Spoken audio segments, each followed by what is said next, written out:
هوا بری 61 سال هاتیکرین و حتی نکجی سرکرداتی کردی بحث که دوی یاش همی تشتگی گرینگتر یک ریزی و یک دنگی بدا که شورش ایلون دستکفتنوین مازن هبن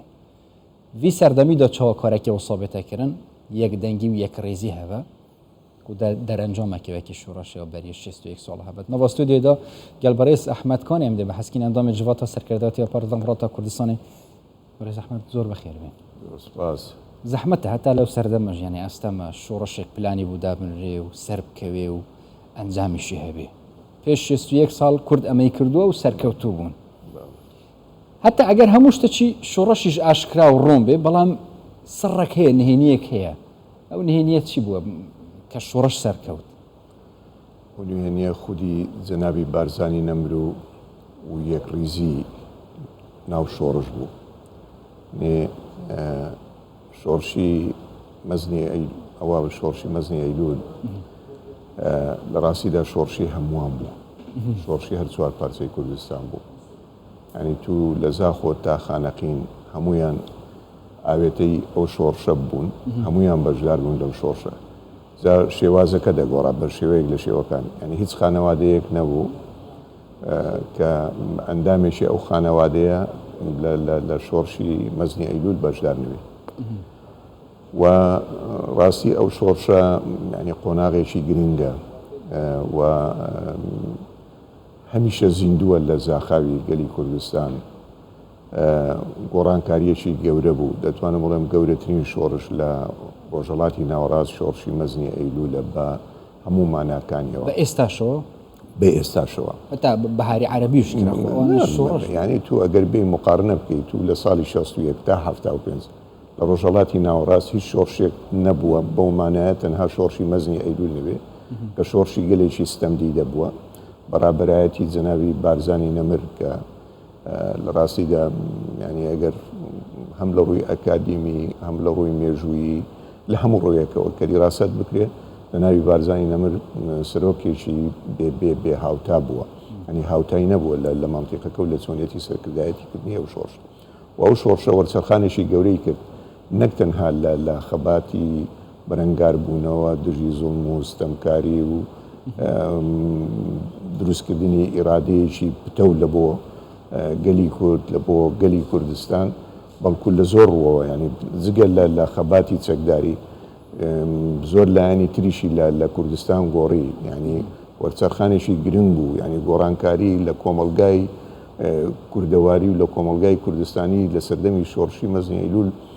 زۆر بەرچاو لە ڕووی پەروەردەیی لە ڕووی تەندروستی لە ڕووی بزانکۆیی ینی جگە لەوەی کە قوتابخانەکان لە ناوچە ئازادکراوەکانی لە ژێرسایی شۆڕش کە بەردەوام بوون بنکەی تەندروستی هەبوو و لایەنی کوشتوکاڵی پلانەکە تقریبا وا بووە هەر یەکسەر دەوڵەتێک دروست بزەبە گژیر بوو ینی لەو کاتە تو بێی خەریکی ئەو شۆڕشە مەزنەبی تەبیعی پشتەوانی ئەو شۆڕشەش تەنها خودی گەلی کوردستان بوو تەنها چیاکان بوو تەنها ئەو ورەیە بوو کە پارتی دیموکراتی کوردستان و جەنابی بارزانی نەمر دەیان بەخشیە ئەو گەلە بەڕاستی و لەو ڕۆژە سەختەدا تو بێ بیر لەوە بکەوە کە قوتابیە سەرکەوتووەکان بنێریە دەرەوەی وڵات ئەوە شتێکی گرنگ بوو و یەک ریزیش ینی بەڕاستی شۆڕشی مەزنی ئەیلول خوێندنەوەی زۆری دەوێت چونکە لەو شۆڕشەدا خاڵەوە پۆزەتیڤەکانی یەکجار زۆرن و دەرسی زۆر گرنگی تێدایە کە گەلی کوردستان دەبێت بیان خوێنێتەوە ینی گرنگترین دەستکەوت لە مێژووی دوور و نێزیکمان دەستکەوتی شۆڕشی مەزنی ئەیلولە کە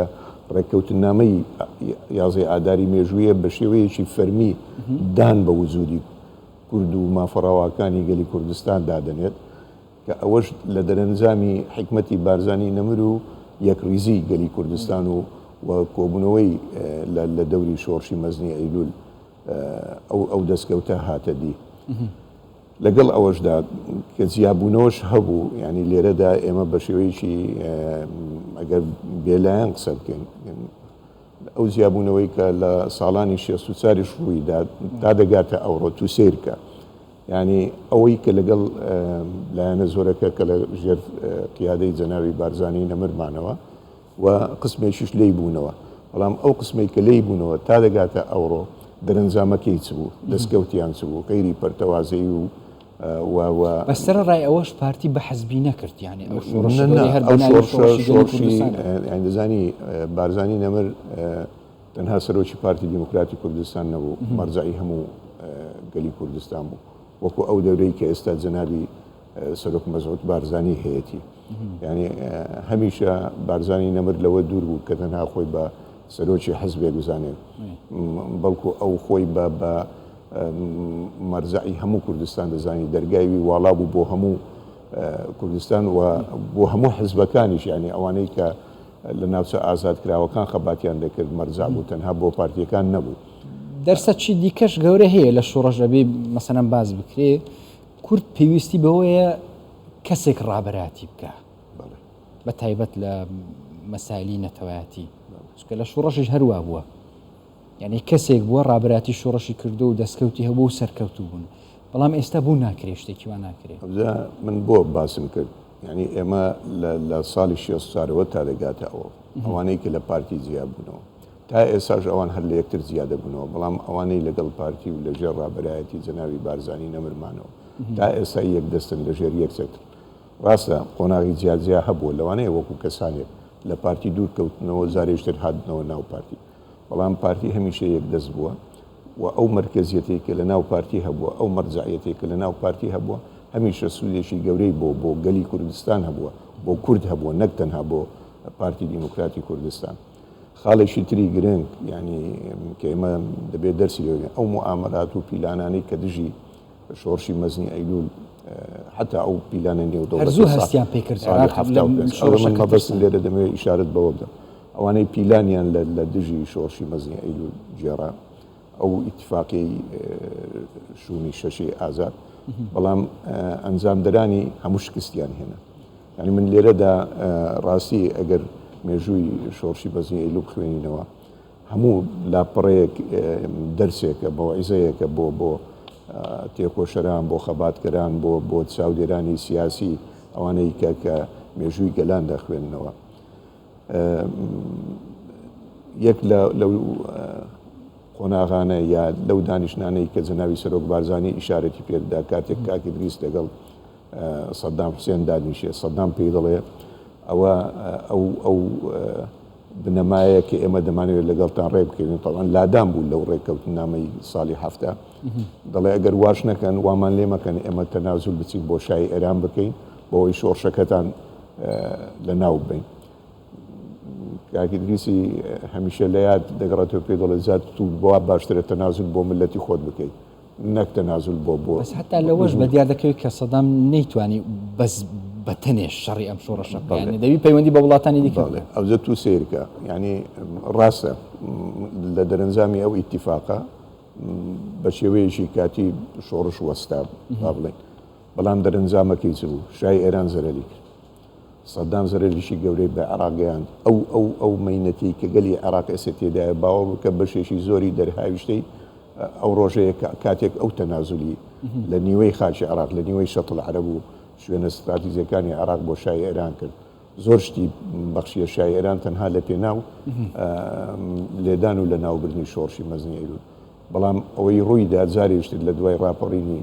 ساڵی 91 کورد زۆر بەهێزەوە هاتەوە داواکاریەکانی و سەقفی داواکاریەکانی بەرزتر بووکەوە حەقیقی طبیعی گەلی کوردەوە ئامانجێکی نەتەوەیە ئەوەی زەرەلی تێدا کرد سەدام بوو و زەرەلی گەورەشی بە گەلی عێراق ڕاگەیاند کەواتە لێرەدا دەبێت دەرسێک بێت بۆ ئەوانەی کە هەمیشە خەریکن پیلان لە دژی بزوتنەوە ڕزگاری خوازی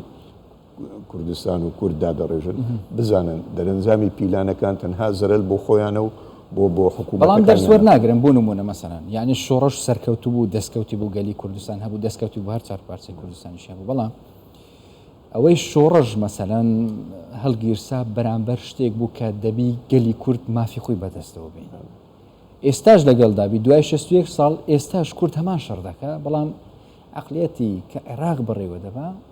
چون بڵێ هەمان عەقلیەتە دەمو چاوگۆڕدراینەوە کو سیاسەتمەداران بڵێ ئەو عقلیەتە دەگۆدرێیان هەتا کورتێ دەبی ئەو شەڕی بکە ئێمە ئومێد دەکەین بگۆدرێت چکە ئەگەر نەگۆدرێ ئەو وڵاتانە کە بەو عقلیەتە تەعامل لەگەڵ دۆزی ڕەوای کورد دەکەن هەمیشە وڵاتەکانیان هەنگاوەکانیان بەرەو دواوەیە بەرەو پێشەوە نییە چکە ئەو کێشەیە دەبێت بە بەسەر بنەمایەکی دروست چارەسەر بکرێت ئیمڕۆ تەوەی پێوەرەکان جودان ئەوانە ئێمە باسی شۆڕشی مەزنی ئەیلول دەکەین لەگەڵ ڕۆژگاری شۆڕشی مەزنی ئەیلول بەڵام لێرەدا من یەکشت ڕوون بکەمەوە ئەنی شۆڕشی مەزنی ئەیلول ئیمانێکی لە دڵ و دەروون و جەستەی تاک بە تاچی کوردستان دروست کرد ئەو ئیمانە ئەو بڕواایە تا ئێستا بەردەوامی هەیە هەیە ئێستاش هەیە لای خەڵکی شۆڕژێر لای خەڵکی تێکۆشە من باسی خەڵکی هەلپەرست ناکەم باوەڕ بکە ئێستاش ئەو باوەڕە ینی ئێستا ئێمەمانان زۆرمان ئەو ورەی ئەو ئیمانەی کە هەمانە درێژە پێدانی ئەو ڕۆژگارەیە کە کاتێک لە ڕۆژگارەکانی شۆڕشی مەزنی ئەیلول تێیدا بوون ینی باوەڕ بکە ناوچە ئازادکراوەکان نەکەیەکی وان هەبوو چیاکانت دەدیت ئازادیت دەخوێندەوە چیاکانت دەدیت سەیری دەوروبەر دەکرد کوردستانیان نەمانت دەخوێندەوە ورەی پێشمەرگە هەیبەتی پێشمەرگە خۆشەویستی پێشمەرگە لە ناو خەڵک خۆشەویستی شۆڕش خۆشەویستی ئینسانی تێکۆشەر ئەوە هەموو لە ڕۆژگارەکانی شۆڕشی مەزنی ئەیلول دروست بوو باوەڕ بوون بە خاک بە نیشتیمان مساومە نەکردن لەسەر دۆزی ڕەوای کورد ئەوە هەمووی سەرچاوەکەی لە ڕۆژگارەکانی شۆڕشی مەزنی ڤیدیۆیەکیان گەهینە دەستکەفتەشەمی مۆستەر و وڵاتێکی سەربەخومە هەبێت ینی باوەڕ بکە لە ڕۆژگارەکانی شۆڕشی مەزنی ئەیلول کۆتوو ئەگەر بە قۆناغەکان دابێت مەسەن ڕاستە ئیتفاق لەسەر لا مەرکەزی هەبوو دواتر لەسەر مافی ئۆتۆنۆمی هەبوو بەڵام لە ناوچە ئازادکراوەکان خەڵک هەستیان ببوونی دەوڵەتێک دەکرد ئەوەندە بیرینەتەوەی و نیشتیمانی قوڵ ببووە ینی کەس باوەڕی بەوە نەدەکرد کە کوردستان وڵاتێکی ترە بەڵام خۆت دەزانی ینی زەڕورەتی ئەو ڕۆژگارانە ینی ئێمە گەر بە قۆناغەکانی شۆڕش دابینەوە بزوتنەوە ڕزگاری خوازی کوردستان دابینەوە ئەوەی کە خاڵێکی ئیجابی بووە بۆ سەرخستنی سیاسەتی کوردی سیاسەتی کوردستانی ئەوە بووە کە واقعی بووە یعنی بە تایبەتی خودی جەنابی بارزانی نەمر ینی لە ڕۆژگارە هەر سەختەکان کاتێک دەرگای مفاوەزات دەکراوە ئەو پێشوەختە دەیزانی کە حکوومەت تەنها دەیەوێت کەسبی وەقت بکە دەیەوێت کەسبی دامی دەولی بکە لە بۆ لێدانی شۆڕش بەڵام لەگەڵ ئەوەشدا ئەو دەیزانی کە شۆڕشیش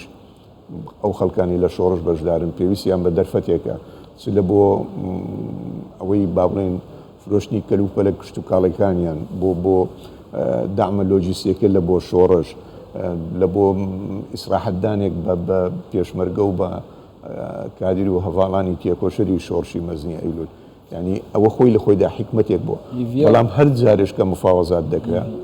گەشتنەوە یعنی سەرکەفتنەوە شەمی مۆستەر و دەوڵەت وڵاتێکی سەربەخوە دەم کورتە یعنی ڤەکردنەوە لە پەڕێت مێژوێ وان دەستکەفتت مۆزم زەحمەتە دەمەکی کوردان هەر گەلێک چاوەڕێی ڕۆژی ئازادی خۆی بگات دەیگاتێ ینی ئەوە مەسەلەیەکی حتمیە جوۆتە سەرکردەتی پەرتەمەڵاتە کوردستانی گەلمەدە بن گەلێک سپاس بووە زۆر سپاس بۆ ئێوەش زۆر سپاس